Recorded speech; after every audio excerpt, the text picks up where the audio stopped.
Welcome into another edition of Chalk Talk. Nick Camino joined by Ben Axelrod. Third edition of this show. We're heading into week 3 of the NFL season. Ben, I can't believe already week 4 of the college football season.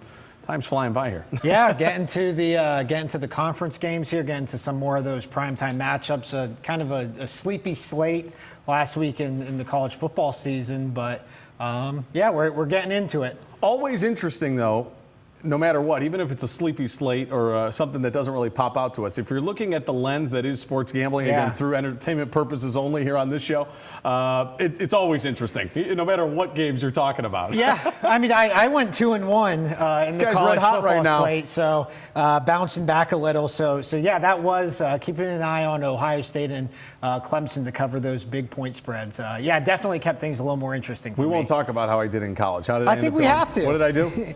You went 0-2-1 in college. Yeah. Iowa State push kind of prevented you from your first loss. So I went 2-1 in college. You went 0-2-1. I went 3-0 in NFL. You went 2-1 in NFL. So 3-0 in the NFL. Yeah. So I had a terrible first week. I went 0-3. So I got my head above water. I'm at 6-5-1 total on the season between college and NFL. What am I at? You are at 4-5-3. So you have 3 pushes that are kind of just keeping you a little below water there. All right. That's all right. We'll take 4-5-3 again. It's a marathon. It's not a sprint. Got some ground to make up here. It's funny though. Last week you were like, oh yeah, maybe start fading my picks, and you go 3-0 in the NFL. And Ben, I found over the years, and we'll get into our picks this upcoming week here on Chalk Talk. I have found over the years the NFL seems a lot more difficult, especially early on, to gauge than college, where I think in college you can find some angles.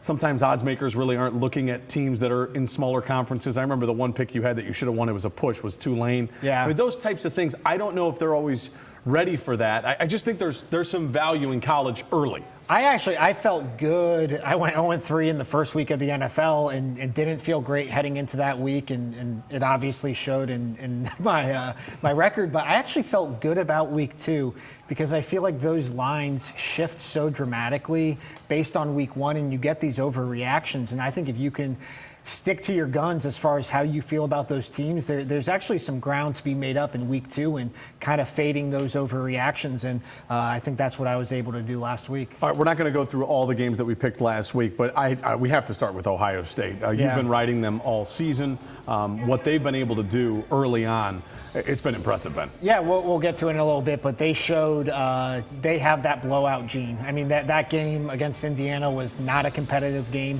at any stretch. They were clearly the more dominant team, the more talented team. We knew that about them coming in, but for them to go in for a noon start, 11 a.m. Central there in Bloomington, and keep their foot on the gas pedal for the entirety of the game, I mean, that was something I was looking for, because even with good teams like Ohio State, like with Clemson, like with Alabama, you never know if year to year they're going to be able to consistently blow lesser competition out, and I think the Buckeyes showed against the Hoosiers they're able to do that. Yeah, they've been doing just that, and we'll talk about them more this week. They've got Miami of Ohio, but I've noticed like kind of a trend of you going with Ohio State, and they haven't let you down. It's been good to ride that. Ryan Day, it's got that blowout gene going for him right now. I think there was an overreaction, like I've been saying, to that closer than expected game against FAU in the first week, at least as far as the point spread was concerned. But between Cincinnati and now Indiana, the Buckeyes are they're going full tilt here heading into the conference schedule. NFL-wise, anything stick out to you? Obviously, the big one was the Browns. We both had the Browns. They both delivered. I don't care what line you had, whether it was 2.5, 7, whatever it was.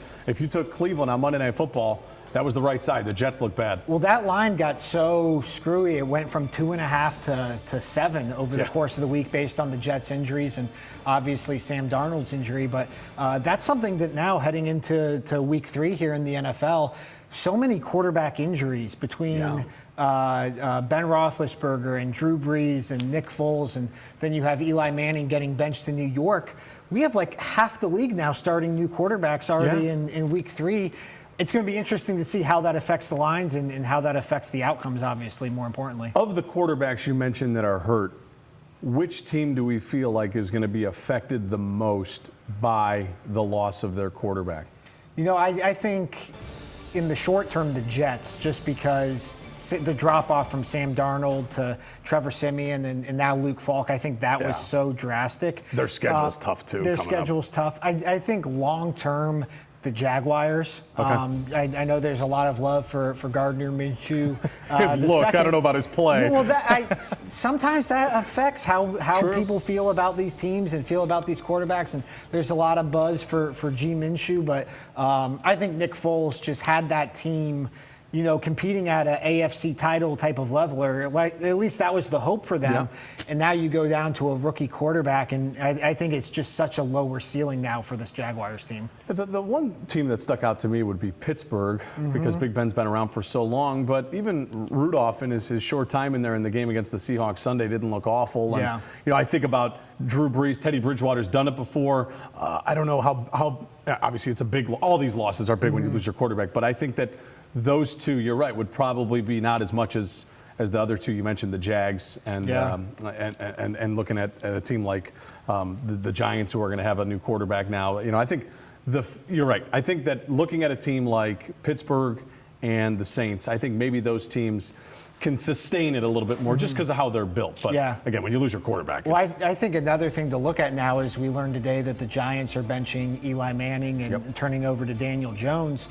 One, that could be an upgrade for the Giants. I didn't pick that game against Tampa Bay this week, but I'm done picking the Giants. Well, I was really looking at it because I think if Daniel Jones winds up being an upgrade, that getting 7 points against the Bucs is a pretty good deal. But other than that, does that put Eli Manning on the market? Does that make him a candidate to be a bridge quarterback for the Saints, for the Broncos, for the Steelers? I think for the Jaguars, I think that's really interesting, and that could be in play now heading into week 3. You sent out a tweet on your Twitter account earlier in the week at Ben Axelrod, and it was about Eli and where could he go. And I'm all here for the Saints. I mean, his dad played there. That would be cool to me. I mean, to go there. You say that, and I agree with you, but the 3 teams that his dad and his brother have been associated with, the Saints, the Colts, the Broncos. They could all use a quarterback. They could all use a quarterback right now. Maybe Right. the Colts less than the other 2, but I wouldn't be surprised to see any of those teams inquire about Eli Manning. That is interesting. What do you think that Denver is in a spot with Flacco where they're done with it? He can't even make short really passes. bad. I mean, they drafted Drew Lock out of Missouri, but yeah, I mean, that Flacco thing has gone south quickly. Yeah, it has. All right, let's get into some of our picks for this week, right? Yeah. We reviewed a little bit. We've got 3 college picks that we will give each. We've got 3 NFL picks that we will give each. All of these are against the spread for entertainment purposes only, but we'll continue to post our records throughout the show, and we always start with college, then we go to the pros. So we want to start with the college ranks here. Yeah, let's get your college picks first. All right, so here's what we'll do. We'll start with, this is going to be a primetime game on Saturday night. The Notre Dame Fighting Irish going into Athens to take on Georgia. These 2 teams played in 2017 with Georgia winning 20-19. I tend to believe that Notre Dame has shown, outside of that Clemson game last year, and I know that nobody could really hang with Clemson, including Alabama in the national championship game. I think Notre Dame, they can hang with these teams. I think Kelly has shown that he can recruit top flight guys, even if the standards for academics are a little bit higher at Notre Dame. We know that. I like Notre Dame in this spot. I think 14's too many. I don't think they win the game, but I think we're going to see a close matchup. Notre Dame is in a spot where they don't have very much margin for error due to the non-conference schedule they play. They can maybe afford 1 loss, but I think you're going to get the best from Notre Dame. Georgia's very good on both sides of the football, don't get me wrong, and I worry about their speed maybe being able to pull away. But I think 14 is a lot of points, Ben. I do think that they could keep it close. Yeah, the primetime matchups are always interesting to me, and that could work in Georgia's favor, where they just have this incredible atmosphere and they run away with it, or sometimes it tightens a team up, and we've seen that a couple times already this year. So, I mean, I don't have a great feel for that game either way, but I'm interested to watch it. And I do wonder if this line is an overreaction still to that Week 1 game we saw Notre Dame play against Louisville. Didn't look that good. Could have lost that game even to Louisville. So I'm wondering if people are still hanging their hat on that. I think the Fighting Irish are still a good team. I know New Mexico is terrible, but they blew through them easily on last Saturday. Well, so I think there's something to be said, too, for having already played in that primetime game. Playing in that Monday night game, that Labor Day game for the Fighting Irish just a couple of weeks ago. It's not, there's not a lot of shock value there for them. 2 touchdowns with Notre Dame. I like them. We'll take Notre Dame plus 14. Now, this North Carolina line, I like the North Carolina Tar Heels for my next pick. This changed a little bit. It was -3. I think now it's -4. Yeah. So we're going to take the Tar Heels minus -4. I think Mac Brown is doing a tremendous job there, and they're a bad ACC officiating crew call away. They had to go back and correct an error at the end of their game against Wake Forest. They should be 3-0. They beat South Carolina earlier in the year. They beat the Miami Hurricanes, who I think are pretty decent. I think North Carolina is playing good football, even though they just lost to Wake. I think they're going to bounce back, and I think that they're going to be ready to go. So I like North Carolina. They are 22-4 hosting non-conference teams since 2009. So this is a big trend spot for them. They're at home. I think they bounce back big. Let's take the North Carolina Tar Heels -4 points. Last game, and I wonder if we're going to have a little bit of difference on Transition. this. Friday night, Pac-12 after dark, a 9 o'clock kickoff at the Coliseum in Los Angeles. USC is hosting Utah. I'm going to take the Utes of Utah. They're ranked 10th in the country. They're -3.5 points, -4, kind of depending on where you look. Are we going with? I think 4.5. Okay, 4.5. We're going to go with -4.5. It's getting tougher here, but I'm going to take the Utes. I still think they win this game. I don't like looking at how teams did against a similar opponent, but USC just lost to BYU. Utah blew out BYU. I like Zach Moss, the running back. I like Tyler Huntley, the quarterback. Kyle Whittingham's done a real nice job there. You were talking about it before we hit the air here. I know that the network television stations, everybody would hate it if a Pac-12 team like Utah made the college football playoff. I think this team could make it to the college football playoff just based on their schedule. Obviously, they'll have to run the table. They got to go unbeaten. I think Utah is good enough. I was checking in with Phil Steele, who does the College Football Preview magazine, does some stuff with ESPN. He is of the belief that their defensive line is better than Alabama and Clemson in Utah. And I just think that defense, the scoring sometimes you get worried about, but I think that their defense is good enough. I'm going to take the Utah Utes -4.5. So just a review. Yeah, let's go over your picks real quick. I know you might differentiate on some of these. Notre Dame +14, UNC -4, and the Utah Utes -4.5. Those are my 3 college picks for this week. My first college pick, I'm going to go the other way on you. I'm going to take USC +4.5. I think this is just a good bounce back spot for the Trojans. Coming off an overtime loss, I think this line is, it's an overtime game. It's a game that, if it goes the other way, who knows what this line looks like. I think this line is a little bit an overreaction to a loss against BYU that USC probably should have won that game. And they were one of my picks. Yeah, they were one of your picks going into that game. I'm upset. That's why I'm going against them. Well, I understand that.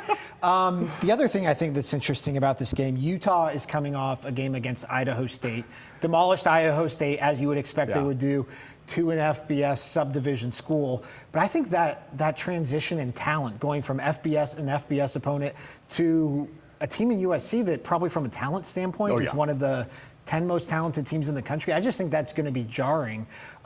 Friday night in the Coliseum, Reggie Bush coming back for the first time. You got the Fox Sports crew there. Urban Meyer, I know he's a Utah guy, but he'll be there on the sideline. Matt Leinart. I just think this is going to be a good atmosphere. I think this is a good bounce back spot for the Trojans. Starting to make me think about this pick now a little bit, but we'll see. I'm sure him and I will go at it a little bit throughout the week on Twitter and things like that, having some fun with that. All right, so Ben likes USC in that game. I like Utah. Okay, what else you got? I've got Wisconsin -3.5 against Michigan. Ooh, it's a good one. This is a big revenge game for Wisconsin after last year they got blown out by the Wolverines in Ann Arbor. But the last time the Wolverines came to Camp Randall, they lost 24-10. That was in 2017. Michigan, Jim Harbaugh, 8-10 against ranked teams entering this season. Wisconsin has yet to allow a single point this season. They against Southern Florida and Central Michigan, both teams coming off a bye, so any advantage Michigan would have in that regard kind of negated. So I just 3.5. Michigan not been impressive this season. Obviously had to go to overtime against Army, and also played Middle Tennessee State, played them tougher than you would like to expect if Michigan's going to be a Big Ten contender. So I like Wisconsin -3.5 in Camp Randall. This is not one of my picks, but you and I have firm agreement here. I know that Wisconsin hasn't played the best competition, but I don't know how Michigan is going to be able to stop the running attack with Jonathan Taylor. I mean, he's been unbelievable. I think that what Wisconsin has been able to do, especially at home, is impressive. I'm surprised that this line isn't higher. Yeah. So I'm with you on this. I think Wisconsin wins this game, and what Michigan showed us against Army is they weren't able to stop the run. No. And what does Wisconsin do well? They're going to be bigger and badder running the football, especially at Camp Randall. So I'm with you. I like this pick. And more of a threat to pass, and I just think I'd get this line at 3.5 if I can right now, because I wouldn't be surprised to see this climb by the time we get to Saturday. And if you're at home or wherever you're at, if you ever have a chance to look at Michigan's upcoming schedule, they still have a tough schedule to play coming up. So good luck to the Wolverines. They're going to need it. And then my third pick, I call this my if it ain't broke, don't fix it. Here we go. I'm riding the Buckeyes, minus 39.5 You think against they're Miami. going to go 12-0 against the spread all year? Well, they didn't cover against FAU. So, that's true. That's true. I forgot about that. Now they're just playing with house money. Go. I think the Buckeyes have that blowout gene I always talk about. I just think they're a team that keeps the foot on the pedal. 3:30 start, so you don't have to worry about that sleepy noon start. And then Miami, they've only scored more than 14 points once this season, and that was against Tennessee Tech, another FBS program. So lost to Iowa by 24, lost to Cincinnati by 22. I think Ohio State's significantly better than both of those teams. So I'm going to stick with the Buckeyes here, and probably stick with the Buckeyes until they let me down again. I like that. The quote of the year so far in college football, Chuck Martin, the Red Hawks head coach, says playing Ohio State is like going out to recess and they get the first 85 picks. It could not be said any better. Yeah, and then some. Yeah, exactly. I'm with you on that. It's going to be a tough sailing for Miami. So let's go through your 3 college games again so we have it on the chalkboard here. I've got USC plus 4.5 versus Utah. I've got Wisconsin minus 3.5 versus Michigan. And I've got Ohio State minus 39.5, a healthy 39.5 versus Miami of Ohio. All right, here we go. You want to go with your NFL picks? We'll do a quick turnaround here to you on your NFL. Let's start with 3-0 in the NFL last week. So listen up here. 3-3 on the season. So starting over here. Speaking of the blowout gene, the Patriots minus 23.5 against the Jets in Foxborough. Jets coming off a short week, down to their third string quarterback already in Luke Falk. Jets are banged up. C.J. Mosley, Quinnen Williams, we don't know their status heading into this game. The Patriots, on the other hand, we saw what they did in Miami. Now they come back to Foxborough. This is just a team hitting on all cylinders. I don't think you could make this line high enough for me to have to pick the Jets. So 23.5, the Patriots could have that covered by halftime. It's the NFL. I hate giving teams that many points, but with what we've seen from New England, I mean, the toys that Tom Brady gets to throw to and Antonio Brown and Josh Gordon, it's ridiculous, Ben. I mean, how could you not take New England? Well, so the Browns weren't playing, obviously, on Sunday. I was watching that that Patriots-Dolphins game, and I watched Antonio Brown's first touchdown. They have Antonio Brown lined up in the slot, Josh Gordon on the outside. You just start laughing because it's like, what can you do against that? That's not fair. So I'll stick with the Patriots here. We talked about backup quarterbacks. I'm going to roll with one this week. I like Mason Rudolph and the Pittsburgh Steelers +7 at the San Francisco 49ers. This is a must-win game for the Steelers. They're 0-2. I don't think they're packing it in. We just saw them trade their first-round pick for Minkah Fitzpatrick. True. Mason Rudolph, I think, is set up better than any of these other backup quarterbacks who are going to be coming in here for the long term. I think with just James Conner and Juju Smith-Schuster alone, you can cover that 7-point spread. I think the 49ers' resume is inflated by wins over the Bucs and the Bengals. I just think this is a good spot for the Steelers. I don't know if they win, but I think they at least keep it close, at least 7 points close. Listen, they lost 28-26 to a healthy Seahawks team.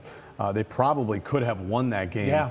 I'm with you. I know Rudolph is a drop from Ben Roethlisberger, who wouldn't be, but I'm with you. This is one of those teams that I think, even though despite they lost their quarterback, again, going to be a big drop off for everyone, but I think they have the team aspect that they can at least keep this game close. Yeah, and I think the must-win component, I remember last year the Steelers went into a Monday night game against the Buccaneers, the Fitzmagic Buccaneers, who were hitting on all cylinders, and they were 0-1-1 after that tie with the Browns. They rolled them, right? They won. They won. That was close. They won. But they won. I think they were underdogs, though, at home, and it was a must-win spot. And Mike Tomlin's been through this before. I don't think the Steelers are packing it in. And real quick, my third pick, I hate to make it, but it's the Rams -3 over your Cleveland Browns. I just can't find a good Browns angle on this game. Short week for the Browns. Passing game, the offense has struggled at times this season. The Rams are used to these primetime games. I think Sean McVay right now, based on what we've seen, has a significant coaching advantage over Freddie Kitchens.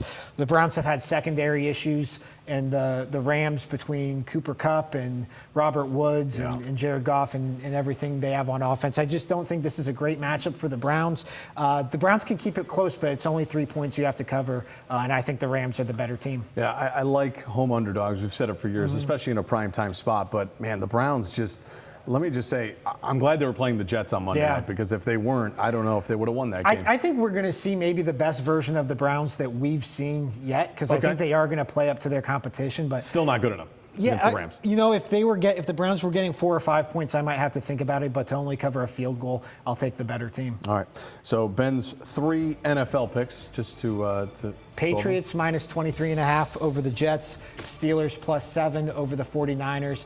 And I've got the Rams -3 over the Cleveland Browns. All right, here we go. My 3 NFL picks for this upcoming week. I will carry the flag for our Thursday night tradition. Ben's taking a couple of the Thursday games. I'm going to go into Thursday night football. The Jags are getting 1.5 at home. Is that 1.5? I think yes. We're still 1.5 at home. They're playing the Titans.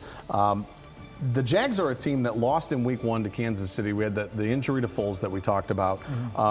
Last week, they went to Houston and lost by a point. They lost 13-12. That was a game I thought they really could have won. Yeah. I think this team is better than their record. I think that on a short week, the home team has always shown us, outside of Carolina last week, the home team does have some value there. Over the years, they have a good record against the spread at home on a short week. I like the Jags in this spot against the Titans. I know we've seen the Titans are up and down a little bit. Very the up and Browns, down. lost to the Colts. I think the Jags in this spot at home getting 1.5. I think they win the football game. That's where I'm at. Yeah, I mean, Thursday night game, point spread under 3. Tend to lean the home team. You think they're fairly evenly matched. I do worry about the Jalen Ramsey distraction. The Jaguars don't feel like a team well equipped to handle distractions. True. So that'll be interesting. Maybe on a short week they don't have to think about it much. Maybe. If the Jaguars season is going to fall apart at the seams, it could happen on national TV, but that's really my only Titans angle on this. Okay, next pick. This is where everyone's going to laugh, including Ben probably. We are going to take the Miami Dolphins getting 21 points in Dallas against the Cowboys. I just think for the sole purpose of it looks too easy. I agree with you where you're at on the Patriots game. That's a high spread, but I'm with you with the favorite. I just think, it's easy for a team to get lazy. It's a 1 o'clock game, so it'll be noon in Dallas. I just think it's easy for them to say, let's just kind of coast in here. Yeah. And the one thing we saw with the Dolphins, as bad as it got that second half, I thought they played a pretty good first half against the New England Patriots. I really did. I know they were at home and stuff, but 21 points in the NFL. This isn't the MAC. This isn't Pac-12 football. I do think that they are going to be able to cover a 21-point spread. I think they lose. I think they get killed. It'll be ugly. Maybe they need a backdoor, but I just don't think they lose by 3 touchdowns. That's where I'm at. Yeah, I mean, you're talking to a guy who picked the Dolphins in his picks column last week, so it's too many. It's the NFL. It's too many points. You get that many points, and you have to think about it. And I said with the Jets and Patriots, you can't make this line high enough for me, and I kind of say that in jest, but there's a reason this line isn't 24 points or 26 points when it conceivably could be. It probably should be 30. Right. There's a reason why it is what it is. And, the Cowboys are off to a hot start, but with the exception of the 07 Patriots, which team maintains a hot start throughout an entire season? And I just think it's human nature for the Cowboys in a home game just to kind of take their foot off the gas against this team. That's where I'm at. Last game for me in the NFL, I'm going to take the Falcons getting 2.5. I'll take the better quarterback. I'll take the dome. When they play outdoors, sometimes things can get a little bit different, but they're going to be playing at Lucas Oil Stadium against the Colts. So I'll take the better quarterback. I'll take a team that looked, I thought, pretty good against an Eagles team that was good on Sunday Night Football. So Falcons getting 2.5 on the road. Yeah, the Colts have kind of become like this cult darling in the gambling world because a lot of people wrote them off with the Andrew Luck injury, and then it turns out, well, the roster's not that bad, and Jacoby Brissett's not that bad. I'm just not as in love with the Colts as everybody else. This doesn't feel like a playoff team to me. It feels like sooner rather than later. You're going to need a quarterback to step up and make some plays. We saw that with Matt Ryan and Julio Jones on Sunday, and I just don't know if you get that with Jacoby Brissett on a week in and week out basis. So just to reflect on my my 3 NFL picks, Jaguars on Thursday Night Football getting 1.5 against the Titans, Dolphins getting 21 against the Cowboys, and the Falcons getting 2.5 on the road at Lucas Oil Stadium against the Colts. So I think hopefully the dogs will be barking for us in the NFL a little bit. All right, that's going to do it for this edition of Chalk Talk. Again, you can follow us on Twitter. Check us out. Every week we'll have college picks, NFL picks, all of it for entertainment purposes only. We appreciate you joining us this week.